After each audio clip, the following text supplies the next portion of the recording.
Hey, it's George. I just want to say thank you for listening to this Trainer Spotlight episode. Let's not waste any time and jump right into it. What's going on, Coach? Let's get a little bit about your background. Tell us who you are. All right, so excited to share this. So my name is Cody Robinson. I own a company called Home Fit. We actually specialize in working with busy professionals, executives, entrepreneurs, various high-profile clients throughout the Southeast. And we are a concierge in-home, online, and virtual training company. And so been around since 2013. I am the founder and CEO of the company. And so it's been fun to really create a company whose mission it is to really change and elevate the face of fitness as a more luxury type of approach with our clientele and be more white glove in how we operate. Our goal is to eliminate as many barriers as possible when it comes to health and wellness and fitness. Many of my trainers, yoga instructors, and now physical therapists that are a part of the brand definitely have to have a certain level of emotional intelligence to be able to really connect, understand, and empathize with our clientele. And the fact that we go to their home, obviously, we do bring equipment with us as trainers, but probably 80% of our clients at this point have entire gyms in their house. They just don't use them until we show up. But to be in such a vulnerable setting, like their actual living rooms, their kitchens, their dining rooms, their bonus rooms, just their neighborhoods, you get an opportunity to really see deeper into what their lifestyles are like and if they actually have social support from their families or if there's barriers to work or if they're a lot of our clients are parents. So middle generation kids are getting older, the grandparents are getting older, and their careers are just really weighing them down. So to be able to connect and help them find a way to navigate the stressors that are not always common to general fitness clients is something we are very passionate about and are continuing to push throughout the U.S. at a larger scale. Tell me a funny or interesting story about yourself that helps me and the audience listening to this show get to know you a little bit more as a human. I would say something that's pretty funny and interesting for me is how I actually got into the fitness space. So honestly, growing up as a kid, about 8 or 9 years old, my genetics of weight gain and fat increase uh, started to really come about. And it wasn't until I was about 7 or 8 that we actually moved to the farm where my grandparents were and grew up on a farm. First time I'd ever been exposed to the fact that you have to eat you have to grow what you eat, and everything is cooked in, as in the South, everything's cooked with a stick of butter. And I just went to town.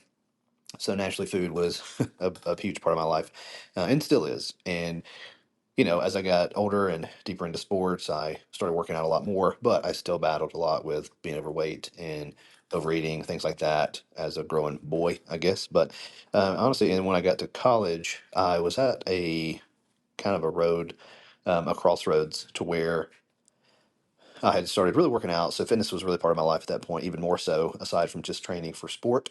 And I had two paths I wanted to go. I either wanted to be in the world of exercise science. That way, I could really keep myself in check and at least not let myself get too far away from, a weight gain standpoint or overeating. And, or I genuinely love to cook. And so at the same time, I was like, or do I want to be a professional chef?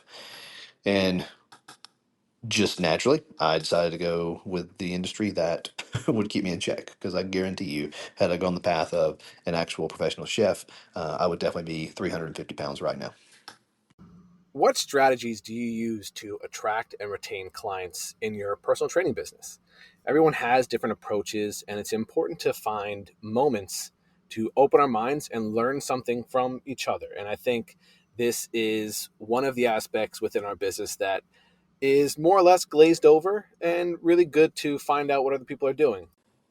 So, with HomeFit being a mobile company, we had to get really good at social advertising, Facebook ads, Google ads, Meta ads, and just refine them over the years to get better and better. While the world of fitness is definitely pretty heavily saturated at this point, I definitely have learned that there are a lot of trainers that really haven't taken the time to develop the skill sets of how to create a local awareness post or target specific demographics to be able to you know, uh, lead generate and convert the ideal clientele.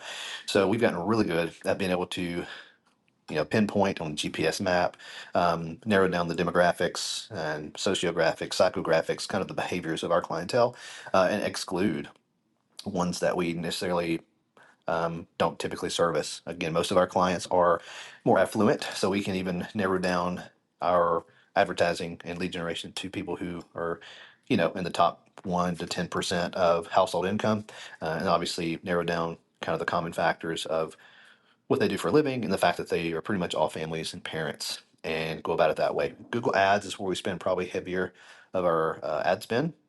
So that's good. Also on Facebook, the avenues to be able to do local placements on free pages like what's happening in certain of your locations. And then aside from that, we're definitely heavy on the referral base. It's harder to get clients for us directly from existing clients because our clients are so private and the fact that they do in-home and they initially don't want others knowing what's going on. So that's a little more difficult, but parallel partnerships with other concierge health and wellness companies, physicians, physical therapists, chiropractors, that type of approach has really helped us expand our reach. And then also other people who operate with affluent clientele as a service company. Just I could go on and on, but those are some of the things that have worked well for us. What is your process for assessing a new client's fitness level and addressing their goals directly? The way I assess clients might differ from how you do it, and both can be incredibly effective.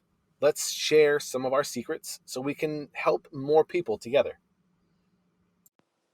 So traditionally, in a more of a clinical or a gym setting, obviously, sit down assessment time frame to really chat through goals, get an understanding of their layout, of their quality of life, to get an understanding of their day to day, and then obviously what type of barriers are really getting in the way of their fitness levels. In addition to trying to establish new behaviors, so that's more on the behavioral side.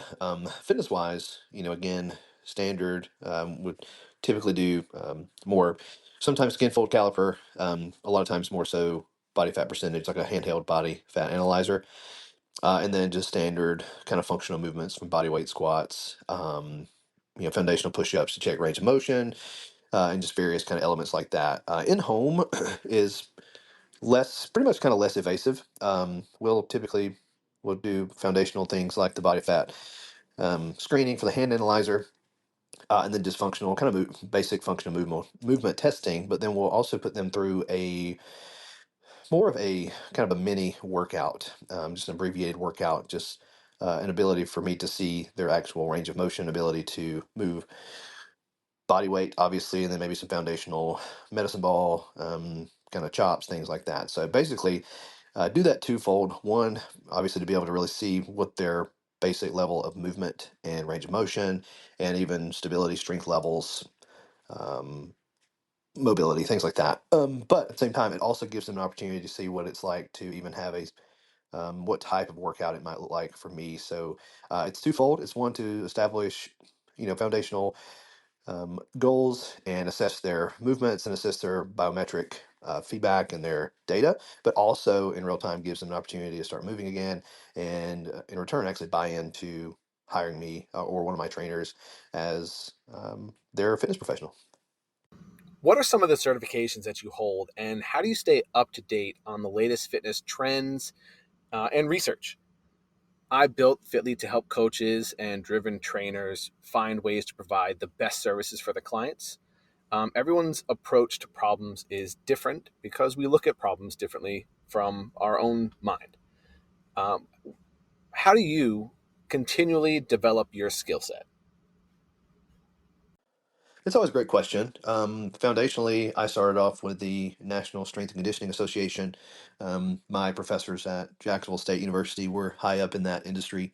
Plus, I wanted to get into Division One, at least D1 level, and hopefully pro level at some point, training. So, I definitely have the certified personal trainer certification in addition to their certified strength and conditioning specialist. Definitely two different worlds, but there's a lot of ways to tend to overlap for that. And then obviously staying in touch, keeping tabs on whatever releases in their organization. I do bounce around from to other ones like ACSM, ACE, NASM, and now ISSA is definitely a lot bigger and more profound than they used to be. Um, in addition to actual, newest trends or movements.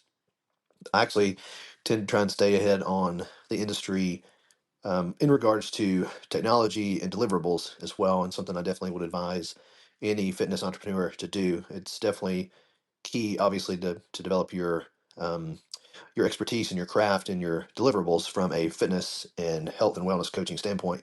But as a business professional, it's definitely something to know what's going on and what are people gravitating toward when it comes to looking publicly for how to actually get fitness into their life. And so like Athletech is one of the main ones that I tend to gravitate towards. They do a really good job of releasing not just new technologies, but that major corporations can use, but also technologies and tools that can be used as a fitness professional individually to further enhance the reach of our clientele. Because things like online coaching and being able to get in front of your client virtually is going to be huge, especially not as your direct clients travel or have busy, maybe sometimes limitations, but also for you to be able to reach people pretty much anywhere in the world at any time and expand your practice.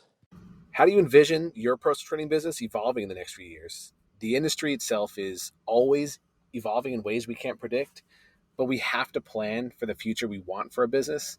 I'm really excited to hear what you have to say for this because we all see what future is our ahead of us in a little bit different ways. Our businesses all look a little bit different, even though we're all kind of doing the same thing. That's a great question for sure. For me as a whole, over the last decade, I've really tried to build Home Fit to be a platform and a partnership for fitness professionals to enhance their reach, especially to get in front of high end clientele and navigate those waters, but also to be able to elevate themselves above the competition, which naturally it's hard to say. It's kind of sad to say that it is competition because in the day we all genuinely just want to help people, but there are plenty of people out there that still need a ton of help.